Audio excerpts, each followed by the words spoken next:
Hello everyone. Today's topic is legislature, and the first thing that we need to know in this topic is the importance of legislature. So, the first thing is that legislature is the law-making body, and a genuine democracy is impossible without a representative and an efficient legislature. Works as an important forum for debates and discussions, helps people in holding representatives and government accountable. Second thing that we need to know about legislature is legislature confines in one thing, and that is Parliament of India. So the Parliament of India consists of two houses. First is the Rajya Sabha, the upper house or the House of State. The second is Lok Sabha, the lower house or the representative house. Okay, so first we need to know about Rajya Sabha in detail. 245 members are there in Rajya Sabha, circulating 12 nominated ones. Members are indirectly elected by members of state legislature, that is, the assemblies of different states. 1/3 of the members complete their tenure every 2 years. As such, every member enjoys 6 years term. Number of members from each state is fixed in proportion to the population of the state, and this house acts as a permanent house or continuous chamber. The importance of Rajya Sabha is it checks and delays hasty legislations by Lok Sabha. It acts as a permanent chamber as it brings stability in the system. It maintains a balance in the parliamentary system. Usually, members of Rajya Sabha are educationally qualified, as Rajya Sabha witnesses high quality debates. The second thing, the most important house is Lok Sabha. So we now need to know about Lok Sabha in detail, okay? So it consists of 543 elected members, and this is why it is known as the representative house. 5 years of tenure. Every member has 5 years of tenure, but the house can be dissolved earlier if advised by the Prime Minister of India.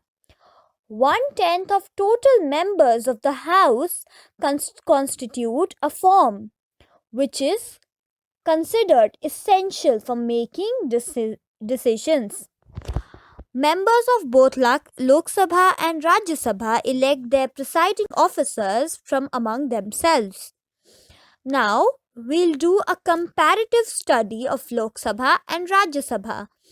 So, we start with ordinary matters. Ordinary bills can be originated either in Lok Sabha or Rajya Sabha.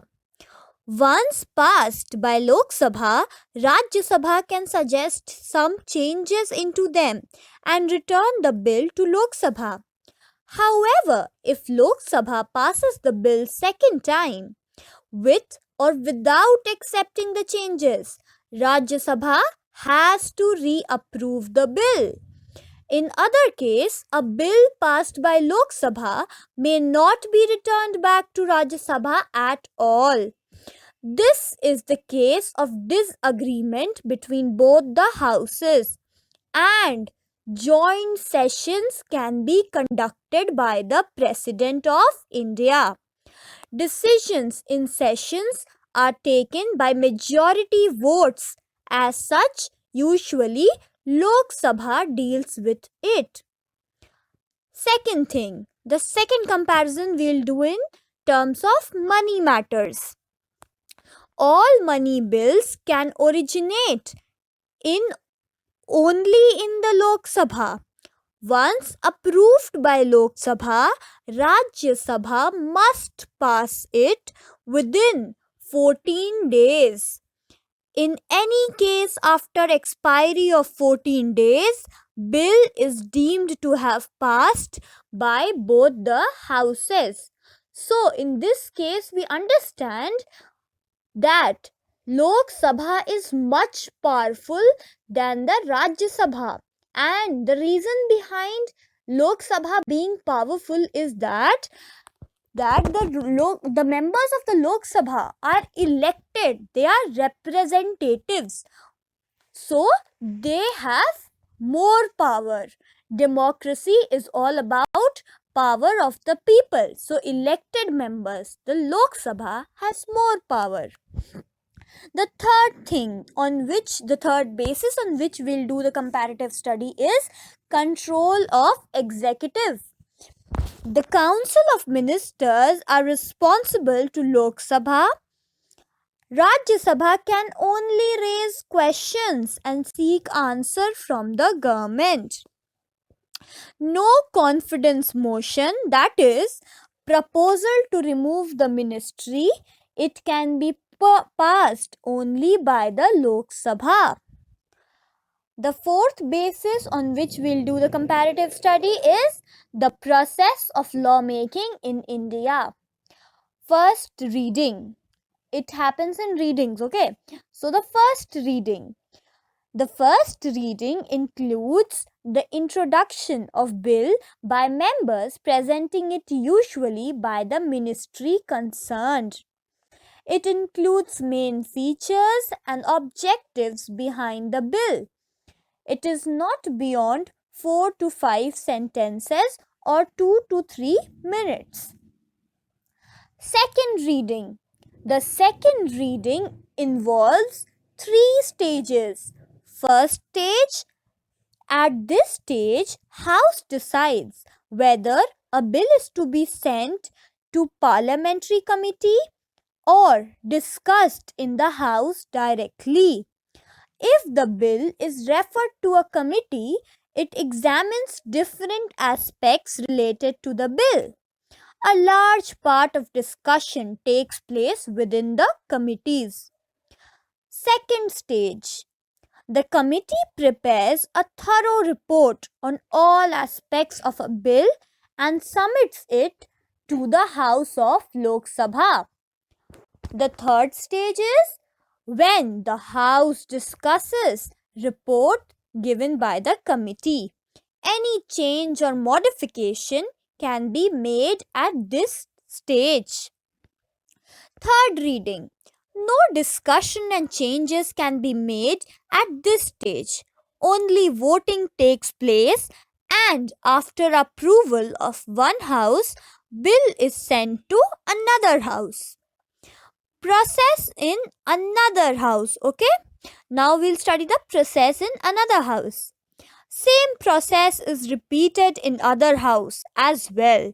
If the other house fails to return the bill within 6 months after passing of the bills by first house, it is considered a case of disagreement between the two houses.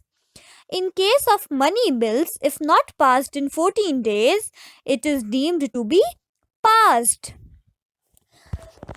Joint sessions. In case of disagreement between both the houses, President calls for a joint session. When members of both houses sit together, it is presided over by Speaker of Lok Sabha and the decisions are taken by the majority. Approval by the President. This is the final task that has to be done. Once President approves the bill, that is, he gives his assent to the bill is ratified as an act or a law. So this is the final stage in making of any law or act, okay? The fifth basis on which we'll do the comparative study of Rajya Sabha and Lok Sabha is parliamentary control over executive. The measures or methods to ensure parliamentary accountability are: first, Deliberation and discussion. During the process of lawmaking, the legislature engages in deliberations through various parliamentary procedures, like first, the question hour. First hour of everyday sitting of the House is reported to raising questions and seeking answers, information from the government. Questions can be of three types. First, starred questions. Second, unstarred questions. And third is the short notice questions. Starred questions are oral, unstarred questions are written, and short notice questions are less than 10. Okay. 0 hour. The second thing in debates, discussions that takes place in the House is 0 hour. The time period immediately after 12 noon is devoted to overall discussion of matters and is referred as 0 hour. No prior permission is required to raise questions during this period. Parliamentary procedures like adjournment motion, cut motion, censure motion, etc. try to scrutinize working of the government, ensuring accountability of the executive. The second thing that comes under parliamentary control over executive is approval and ratification of laws. No bill proposed by the government becomes a law unless approved by the parliament. As such, every government hears discussion in the parliament. The third thing, how the parliament it controls the executive, is financial control. The government cannot spend a single penny unless authorized by the parliament. This checks misuse of funds by the government. The fourth basis on which parliament controls the executive is no confidence motion. It is the most powerful instrument which enables the parliament to remove a ministry. Such a proposal can be started by 50 members of Lok Sabha. Once passed by the majority of Lok Sabha, the Prime Minister and the ministry has to resign. Parliamentary regulation over itself. This is another topic very interesting. Parliamentary regulation over itself. So, the first thing, the presiding officer of the House is considered the final authority in matters of regulating business of the House. The presiding officer can disqualify members to defect from their party. They are also entrusted with the activity to regulate behavior of the members of the House. Various disciplinary methods can be taken by the presiding officer to regulate behavior of members. The last and the final topic of this chapter is powers and functions of Lok Sabha Speaker. No member can speak in the House unless permitted by the Speaker. Any member can be suspended or expelled by the Speaker on ground of unruly behavior. It can be on moral terms or anything that the Speaker finds inappropriate. Regulation and overall conduct of meetings in the House. And the Speaker also decides whether a bill is money bill or not. He also decides matters related to parliamentary privileges.